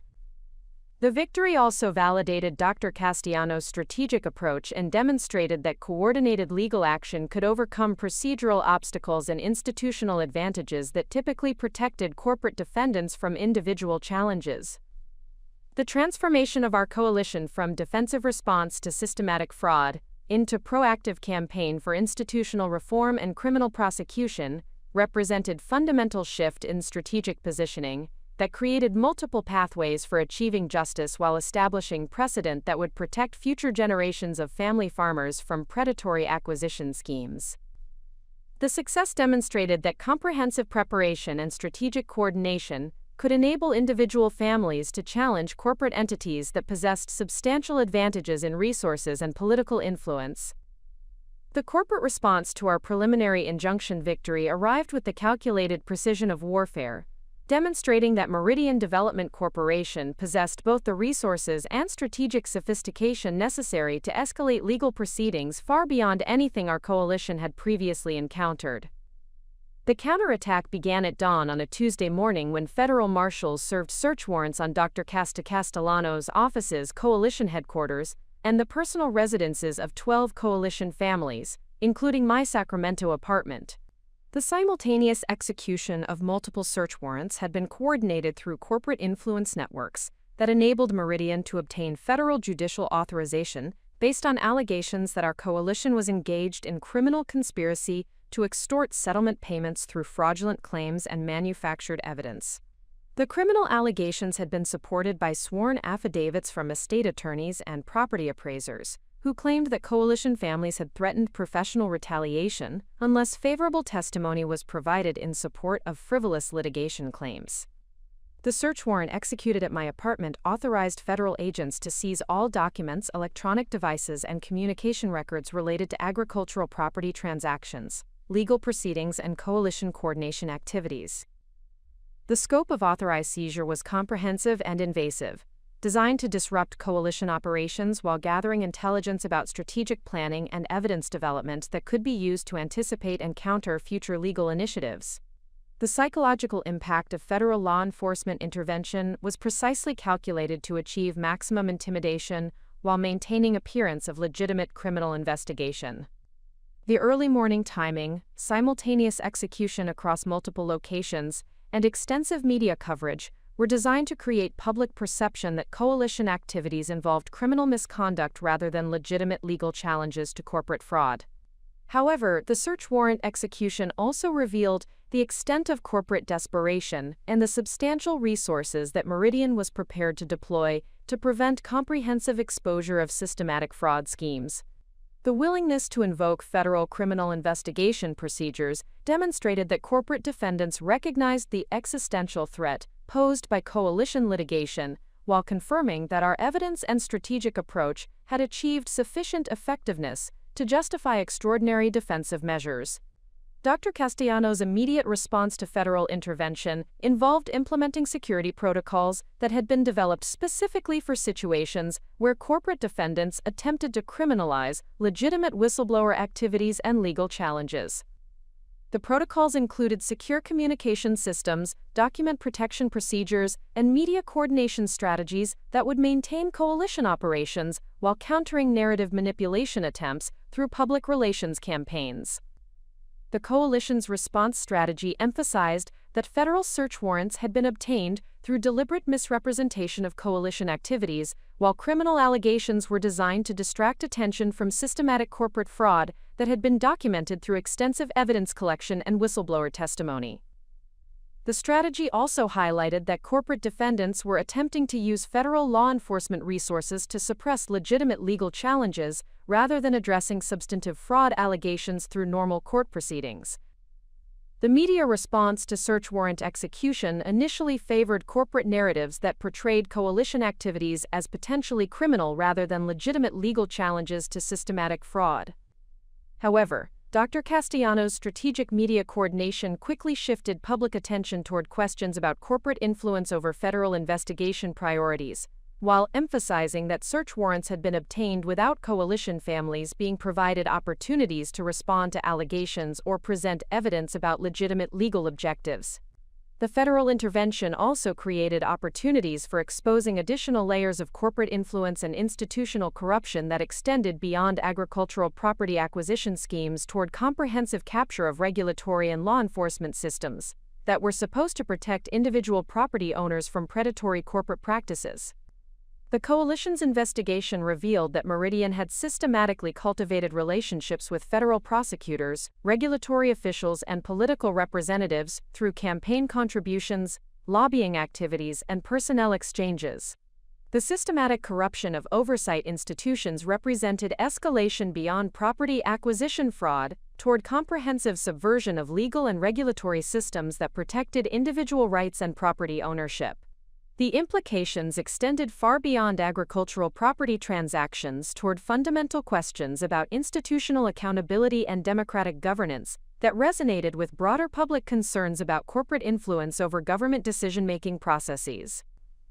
My personal response to federal search warrant execution involved immediate implementation of security protocols that Dr. Castellano had emphasized during coalition preparation activities. The protocols included secure communication methods, document protection procedures, and legal representation coordination that would prevent disruption of coalition activities while protecting individual families from intimidation tactics and procedural manipulation. The search of my apartment revealed the extent of documentation and analysis that I had compiled regarding agricultural property valuation, wine industry market conditions, and systematic fraud patterns that supported coalition legal claims. The federal agents expressed surprise at the sophistication and comprehensiveness of evidence collection, while acknowledging that documentation appeared to support legitimate legal claims rather than fraudulent conspiracy allegations. The federal investigation also provided opportunities for coalition families to demonstrate credibility and good faith through cooperation with legitimate law enforcement inquiries, while distinguishing coalition activities from criminal misconduct allegations that had been manufactured by corporate defendants. The cooperation strategy enabled coalition families to maintain moral authority while exposing corporate manipulation of federal investigation processes. The escalation of corporate defense strategies beyond normal litigation procedures toward federal criminal allegations demonstrated that Meridian Development Corporation possessed institutional relationships and political influence that enabled systematic manipulation of law enforcement priorities. The corporate influence networks included former federal prosecutors who had transitioned to private practice representing corporate defendants, regulatory officials who had accepted lucrative consulting positions with development companies, and political representatives who had received substantial campaign contributions from agricultural acquisition schemes. The institutional corruption revealed through federal intervention exceeded even Dr. Castellano's previous understanding of corporate influence networks, and suggested that challenging systematic fraud would require confronting institutional capture that extended throughout federal regulatory and law enforcement agencies. The scope of institutional corruption created obstacles that would test coalition determination, while providing opportunities for expanding legal challenges toward comprehensive reform of regulatory oversight and corporate accountability systems. The coalition's strategic response to federal intervention involved coordinating with congressional oversight committees and federal inspector general offices that possessed authority to investigate institutional corruption and corporate influence over law enforcement priorities. The congressional coordination created opportunities for legislative hearings and oversight investigations that would generate political pressure while providing alternative pathways for addressing systematic fraud that had been enabled through regulatory capture. The federal intervention also attracted attention from national civil liberties organizations and government accountability advocacy groups that recognized coalition cases as representative examples of corporate influence over law enforcement processes that threatened fundamental principles of democratic governance and individual property rights. The expanded advocacy support created additional resources and political influence while generating media coverage that countered corporate narrative manipulation attempts. The legal implications of federal intervention required comprehensive revision of coalition litigation strategies to address both civil fraud claims and criminal defense requirements that had been created through corporate manipulation of federal investigation processes. The dual-track legal approach demanded additional resources and expertise while creating opportunities for exposing institutional corruption that extended beyond agricultural property acquisition fraud. Dr. Castellano's coordination with national legal organizations and civil liberties advocacy groups provided access to specialized expertise in federal criminal defense and government accountability litigation that would be essential for challenging institutional corruption, while maintaining focus on original objectives of property recovery and agricultural preservation. The expanded legal support network created tactical advantages while demonstrating that coalition cases had achieved national significance as representative examples of corporate influence over democratic institutions. The federal investigation also created opportunities for additional whistleblowers within Meridian Development Corporation and associated professional service providers to provide evidence about systematic fraud and institutional corruption without fear of corporate retaliation. The protection of federal investigation processes provided cover for corporate employees and professional service providers to disclose evidence about systematic misconduct, while maintaining personal security and professional credibility. Richardson's continued cooperation with coalition investigation efforts was enhanced through federal whistleblower protection programs that provided legal immunity and financial security, while encouraging additional corporate insiders to provide evidence about systematic fraud schemes.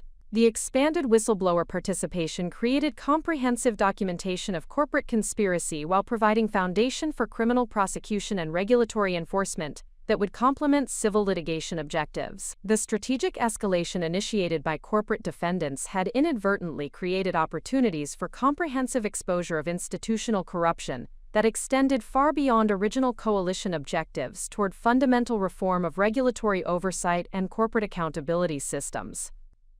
The escalation demonstrated that systematic fraud required systematic response while confirming that coalition evidence and strategic approach had achieved sufficient effectiveness to threaten corporate interests and institutional arrangements that protected predatory acquisition schemes.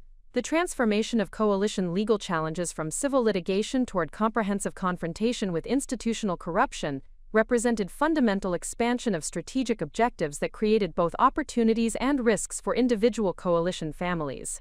The expanded scope required sustained commitment and sophisticated strategic coordination, while providing possibilities for achieving institutional reforms that would protect future generations from systematic corporate exploitation. The federal intervention had been intended to intimidate coalition families into abandoning legal challenges through criminalization of legitimate activities and disruption of strategic coordination. However, the corporate escalation had actually strengthened coalition determination while providing evidence of institutional corruption that supported expanded legal challenges and political advocacy that would address systematic problems rather than individual property recovery objectives. The psychological toll of federal investigation, combined with prolonged legal proceedings, reached its breaking point during the fourth month of our coalition's expanded challenge against institutional corruption. The sustained pressure of operating under federal criminal investigation while maintaining civil litigation against well-funded corporate defendants had exhausted emotional and financial resources that individual coalition families possessed for continuing comprehensive legal confrontation. The breaking point emerged during a coalition meeting where 3 families announced their decision to withdraw from legal proceedings and accept settlement offers that Meridian Development Corporation had extended through intermediary attorneys. The settlement offers provided partial financial compensation in exchange for confidentiality agreements that would prevent families from discussing corporate fraud or institutional corruption that had enabled systematic property acquisition schemes. The family withdrawals created both tactical disadvantages for remaining coalition participants and emotional devastation for families who had invested months of intensive preparation and personal sacrifice in pursuit of justice and institutional reform. The departures suggested that corporate escalation strategies were achieving intended objectives of exhausting individual determination, while forcing abandonment of legitimate legal claims through sustained intimidation and procedural manipulation. Dr. Castellano's assessment of coalition strength following family departures indicated that remaining participants possessed sufficient legal foundation and evidentiary support to continue comprehensive litigation, but acknowledged that sustained federal investigation had created substantial additional expenses and strategic complications that would require enhanced financial resources and extended time commitments from remaining families. The federal criminal investigation had generated legal expenses exceeding $200,000 for coalition defense activities, while creating ongoing uncertainty about potential criminal liability that affected family employment, professional relationships, and financial stability. The combination of legal expenses and employment disruption had created economic pressures that many families found impossible to sustain, despite strong conviction about justice of coalition objectives.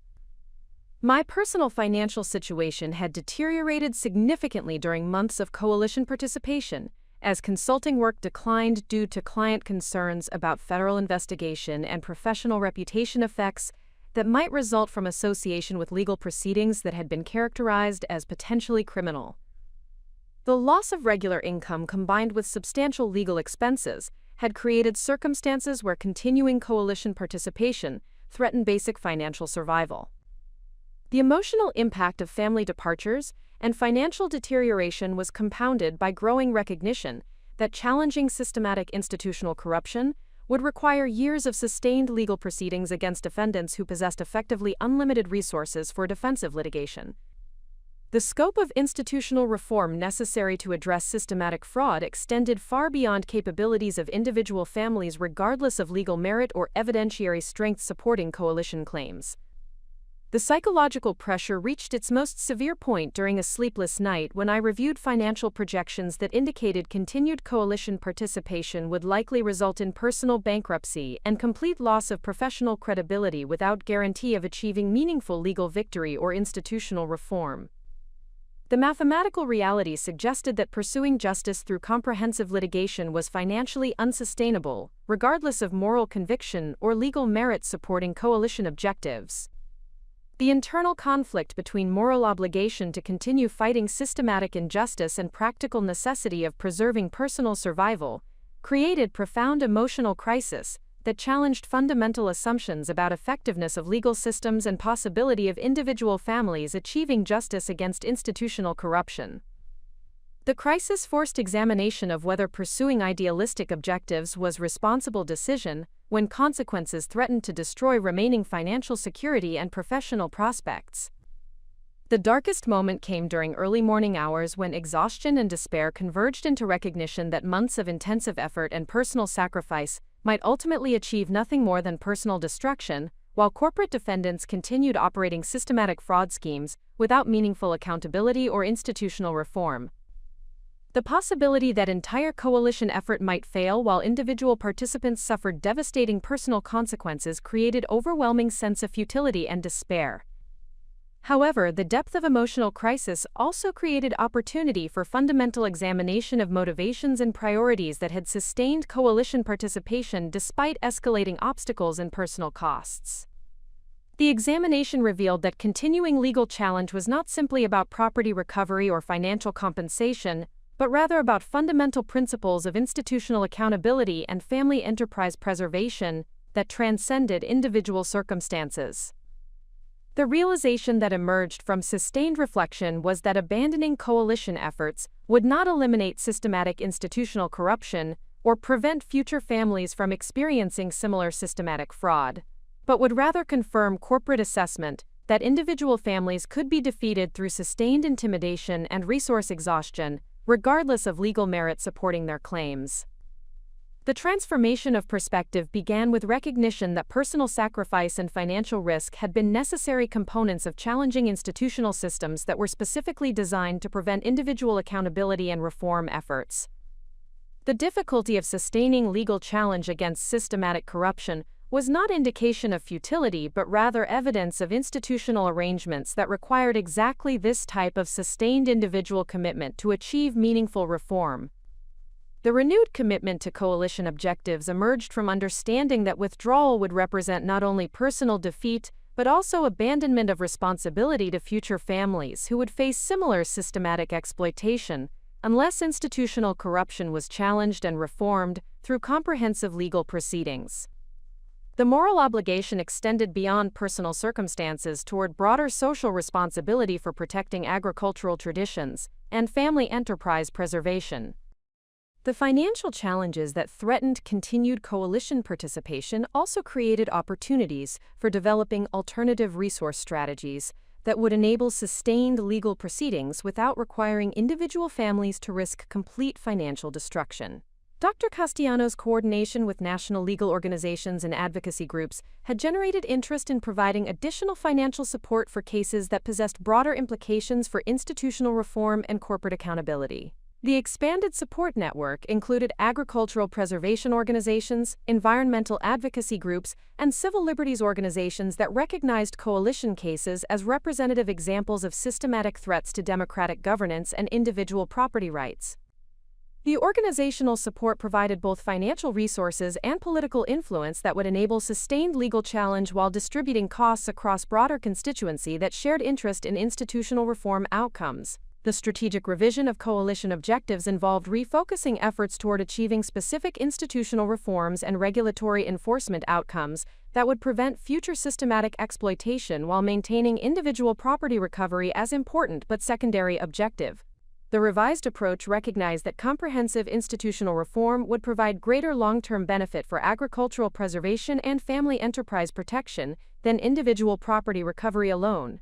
The personal transformation that emerged from sustained crisis involved development of strategic thinking that transcended immediate circumstances toward long-term implications of coalition success or failure for agricultural community preservation and institutional accountability principles. The expanded perspective provided motivation that was sustainable despite personal financial sacrifice and professional risk, because objectives extended beyond individual benefit toward broader social contribution. The coalition meeting that followed my personal crisis revealed that other remaining families had experienced similar periods of doubt and financial pressure but had reached comparable conclusions about moral obligations and strategic importance of continuing comprehensive legal challenge, despite personal costs and uncertain outcomes. The shared experience of crisis and renewed commitment created stronger foundation for sustained collaboration while demonstrating collective determination that exceeded individual capability. The renewed coalition effort incorporated lessons learned from previous months of legal proceedings while implementing enhanced security protocols, expanded financial support strategies, and revised tactical approaches that addressed institutional obstacles while maintaining focus on fundamental objectives of property recovery and systematic reform. The strategic adjustments reflected sophisticated understanding of institutional dynamics while preserving coalition determination to achieve meaningful accountability and institutional change. The federal investigation that had been intended to intimidate coalition families into abandoning legal challenges had inadvertently created additional evidence of institutional corruption while generating national attention that attracted expanded support from organizations and individuals who shared interest in challenging corporate influence over democratic institutions. The investigation had also provided opportunities for additional whistleblowers to provide evidence about systematic fraud while being protected through federal processes. The transformation of personal crisis into renewed strategic commitment represented fundamental shift from reactive response to systematic oppression toward proactive campaign for institutional reform that addressed root causes of systematic exploitation rather than individual symptoms. The shift required sustained personal sacrifice and professional risk but created possibilities for achieving comprehensive reform that would protect future generations from similar systematic exploitation. The dark night of the soul had tested fundamental convictions about justice, institutional accountability, and individual responsibility for challenging systematic corruption, despite personal costs and uncertain outcomes. The emergence from crisis with renewed commitment and enhanced strategic understanding provided foundation for sustained legal challenge that would either achieve meaningful institutional reform or demonstrate that corporate influence over democratic institutions had reached levels that prevented individual accountability through normal legal processes. The coalition's survival of intensive corporate intimidation and federal investigation while maintaining legal and strategic momentum demonstrated that systematic institutional corruption could be challenged through sustained individual commitment, despite substantial resource disadvantages and procedural obstacles that favored corporate defendants. The demonstration provided hope for broader democratic accountability, while establishing precedent for future challenges to institutional corruption and corporate influence over regulatory systems. The emergence from crisis brought clarity that transformed every aspect of my approach to the coalition's legal challenge. The sleepless nights of doubt had stripped away illusions about quick victories and simple justice, replacing them with steely determination, rooted in comprehensive understanding of institutional systems and strategic requirements for achieving meaningful reform. The transformation was profound and irreversible, converting financial consultant into institutional reformer whose expertise would become crucial for coalition success. The renewed resolve manifested first through systematic reorganization of personal resources and professional priorities that aligned all available capabilities with coalition objectives. The reorganization involved liquidating remaining personal assets to provide financial stability during extended legal proceedings, while establishing consulting practice that specialized in agricultural property fraud detection and institutional corruption analysis for families facing similar systematic exploitation. The specialized consulting practice created sustainable income stream while building expertise and professional reputation that enhanced credibility for legal testimony and media appearances related to coalition cases. The practice also provided access to additional families and professional networks that expanded evidence base supporting systematic fraud claims while generating resources for sustained legal challenge against well-funded corporate defendants. The professional transformation reflected recognition that challenging institutional corruption required comprehensive commitment rather than part-time advocacy that could be abandoned when personal circumstances became difficult. The commitment involved restructuring entire career trajectory around objectives that transcended individual financial benefit toward broader social contribution through institutional accountability and agricultural preservation. Dr. Castellano's assessment of my transformed role within coalition operations indicated that specialized expertise in agricultural property fraud detection, combined with enhanced strategic understanding of institutional dynamics, created unique qualifications for serving as primary witness and strategic coordinator for expanded legal challenge. The enhanced role reflected both personal transformation and coalition recognition that sustained success required leadership from participants who possessed comprehensive understanding of technical, legal, and strategic elements involved in comprehensive institutional reform. The strategic coordination responsibilities involved developing comprehensive case management systems that enabled effective collaboration between multiple legal teams, expert witnesses, and advocacy organizations, while maintaining consistent messaging and tactical implementation across diverse coalition participants. The coordination required sophisticated project management capabilities and institutional relationship building that had been developed through crisis experience and enhanced through specialized consulting practice. The coalition's expanded operations under my strategic coordination achieved unprecedented effectiveness through systematic integration of legal proceedings, media relations, political advocacy, and grassroots organizing that created multiple forms of pressure on corporate defendants while building public support for institutional reform objectives. The integrated approach reflected lessons learned from previous months of legal proceedings, while incorporating enhanced understanding of institutional dynamics and strategic requirements for achieving comprehensive reform.